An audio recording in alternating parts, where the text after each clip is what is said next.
अस्सलाम वालेकुम नाज़रीन, टैक्स बुलेटिन के साथ मैं हूं नूर फातिमा गुराया एंड पेंसोता लॉ एसोसिएट से। आज मेरे साथ मौजूद है सर जाहिद रसूल गुराया, FCM में एडवोकेट हाई कोर्ट और टैक्स एक्सपर्ट। आज की अहम तरीन न्यूज़ डिस्कस करने जा रहे हैं। सर, जैसे कि फेडरल गवर्नमेंट और पंजाब गवर्नमेंट के दरमियान IMF का टारगेट पूरा ना होने पर एक लड़ाई चल रही है, सर वो लड़ाई क्या है? देखा जाए तो नून लीग, पाकिस्तान मुस्लिम लीग नवाज फेडरल गवर्नमेंट में भी वही हैं और प्रोविंशियल गवर्नमेंट में भी उन्हीं की हुकूमत है, लेकिन इसके बावजूद दोनों गवर्नमेंट आमने सामने खड़े हो गई हैं कैश फंड्स की वजह से।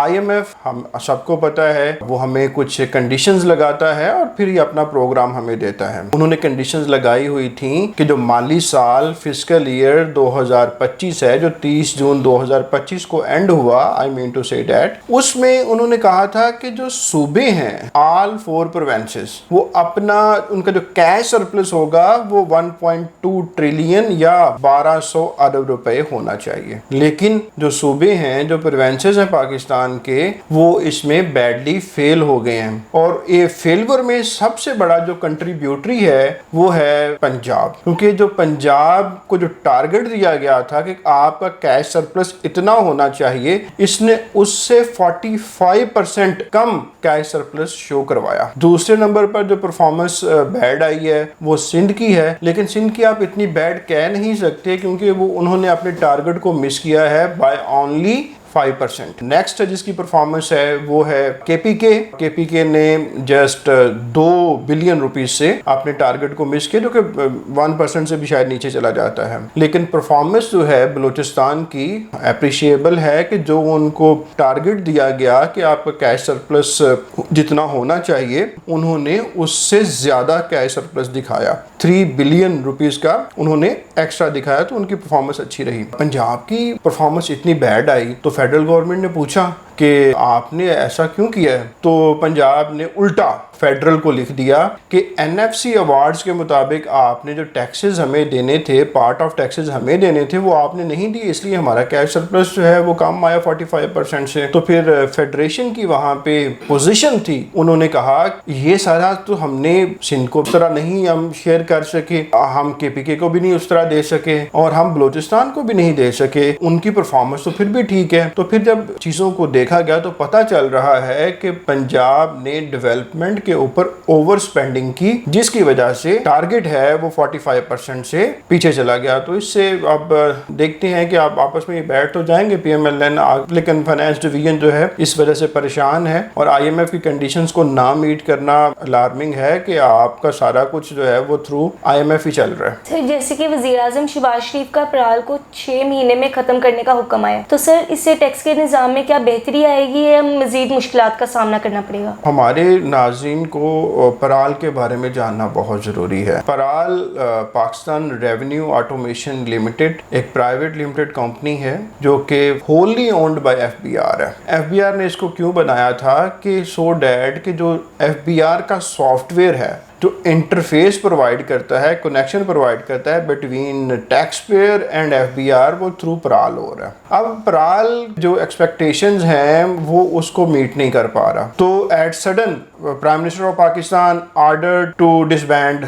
पराल विद इन 6 मंथ। अच्छा, इसमें इतना जल्दी इन्होंने ऑर्डर कर दिया तो अब क्योंकि ये बैकबोन है, अगर मैंने कोई टैक्स जमा करवाना है ना नेशनल एक्सचेकर में, तो मुझे पराल के थ्रू ही अपना PSID बनाना पड़ता है, वहीं से CPR जनरेट होता है, विदहोल्डिंग स्टेटमेंट फाइल करनी है वहीं से होगी, इनकम टैक्स रिटर्न फाइल करनी है पराल के सिस्टम के थ्रू होगी। तो 6 महीने में इसको डिसबैंड करके इसकी जगह नई बॉडी खड़ी करना, मुझे लग रहा है कि ये शायद मुमकिन ना हो। इसके लिए इनको एक्सटेंड करना पड़ेगा। और 2018-19 मुझे याद पड़ता है कि फेडरल गवर्नमेंट ने इसी पराल को अपडेट करने के लिए, state of the art technology लेके आने के लिए ठीक ठाक डोनेशंस और फंड भी इकट्ठे किए थे, इसको अपडेट करने की कोशिश ठीक है, लेकिन अभी तक इंटरनेशनल स्टैंडर्ड्स हैं वो मीट होते हुए नजर नहीं आ रहे। इसी वजह से शायद प्राइम मिनिस्टर साहब जो हैं वो परफॉर्मेंस से मुतमिन नहीं हैं और और उन्होंने इसकी जगह पे एक नई बॉडी को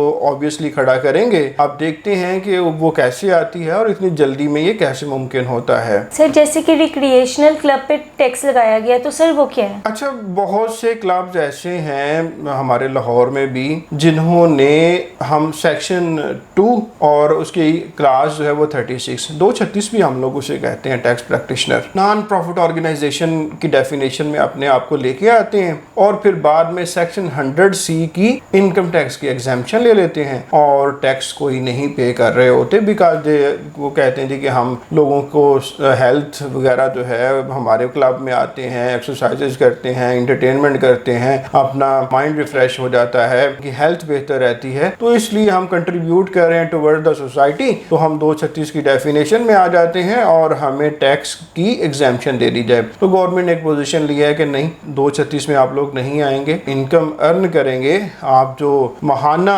सब्सक्रिप्शन ले रहे होते हैं और बाकी अदर फैसिलिटीज प्रोवाइड करने के फी चार्ज कर रहे होते हैं, तो आपका वो रेवेन्यू होगा, रेवेन्यू में से आपके जो एक्सपेंसेस अलाउेबल होंगे आप माइनस करें, बाकी टैक्सेबल इनकम होगी उसके ऊपर टैक्स पे करें। जो क्लब्स हैं, रिक्रिएशन क्लब्स हैं, इनको टैक्स की एग्जाम्पशन छूट थी वो खत्म करने जा रहा है FBR, और हो चुकी है ये। सर जैसे कि बैंकिंग सेक्टर में इम्प्रूवमेंट हुई है, जिसमें जो बैंकिंग इनकम है वो टैक्सेबल इनकम से अलाइन की गई है, तो सर इस तरह जो टैक्स कलेक्शन है बैंकिंग सेक्टर में वो किस तरह से इनहेंस होगी? शेड्यूल 7 इनकम टैक्स ऑर्डिनेंस 2001, जैसा कि हमें पता है कि इनकम टैक्स ऑर्डिनेंस में 15 शेड्यूल हैं, उनमें से एक शेड्यूल जो है वो स्पेसिफिकली फॉर बैंकिंग सेक्टर है, क्योंकि बैंकिंग सेक्टर एक बहुत बड़ा सेक्टर है पाकिस्तान में और रेवेन्यू में इसकी कंट्रीब्यूशन भी बड़ी हाई है। तो इसका जो शेड्यूल 7 है उसमें अमेंडमेंट की गई हैं, इसमें बैंक के कुछ अलाउेबल एक्सपेंसेस के बारे में उन्होंने क्लैरिटी दी है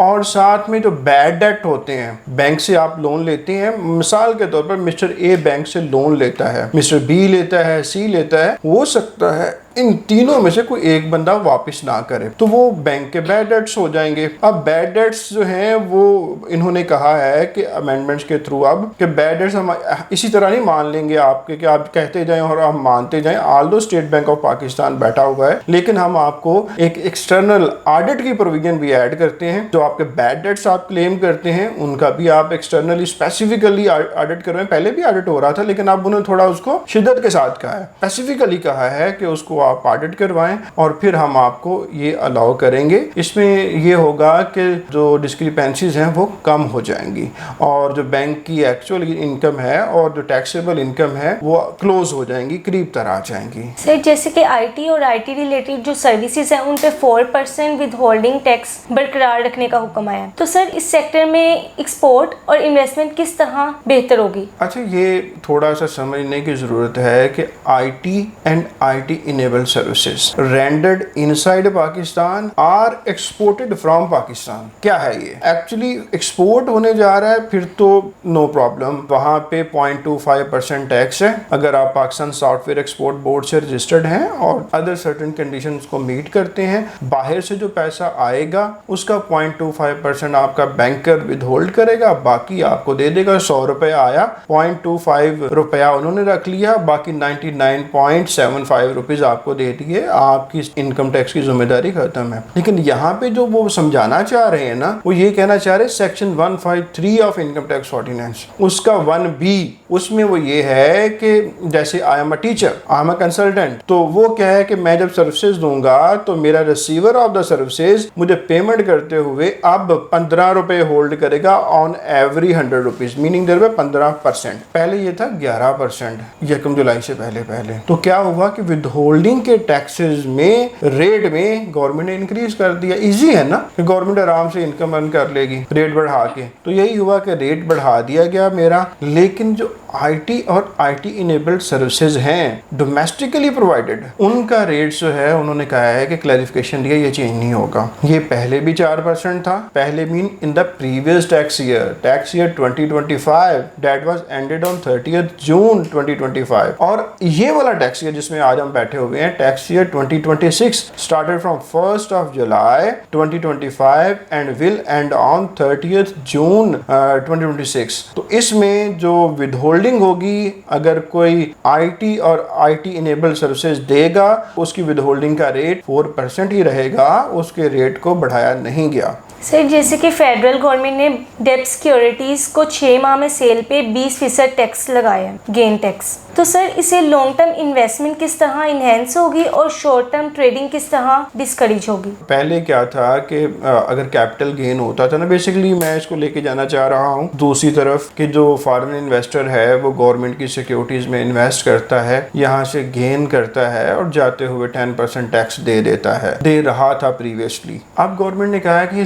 स्पेकुलेशन जो है ना इसको थोड़ा सा हम डिस्करेज करते हैं। स्पेकुलेशन क्या है कि आप एट द स्पॉट खरीदें, 2-4 दिन, हफ्ता, महीना उसकी प्राइस ऊपर हो, सेल करें, गेन हासिल करें, गेन पे 10% टैक्स दें और छुट्टी। तो गवर्नमेंट ने ये स्पेकुलेशन जो है ना इसको रिड्यूस करने के लिए ये स्टेप लिया है कि लोग लॉन्ग टर्म इन्वेस्टमेंट की तरफ आएं और स्पेकुलेशन से थोड़ा पीछे हटें। तो अब एक बात तो है कि हमारे पास फॉरेन डायरेक्ट इन्वेस्टमेंट तो है ही नहीं, कुछ लोग आते हैं, पैसा लगाते हैं, अर्न करते हैं, चले जाते हैं, तो ये भी अगर रिड्यूस हो गया तो हमारे लिए देखते हैं कि ये बेनिफिशियल होता है या नहीं होता। पॉलिसी मेकर ने डिसीजन तो ले लिया, बहुत से डिसीजन ले रहे होते हैं, कुछ के पॉजिटिव रिजल्ट आ जाते हैं और ज्यादातर के सॉरी टू से डेट नेगेटिव रिजल्ट ही आते हैं पाकिस्तान में। तो देखते हैं कि क्या क्या रिजल्ट रहता है। जैसा कि याद करवाना चाहूंगा, प्रॉपर्टी की सेल परचेज को डिस्करेज करने के लिए हाई टैक्सेशन की गई 3-4 साल, उसका क्या कहते हैं हम लोग पंजाबी में, पट्ठा बैठाने के बाद अब दोबारा से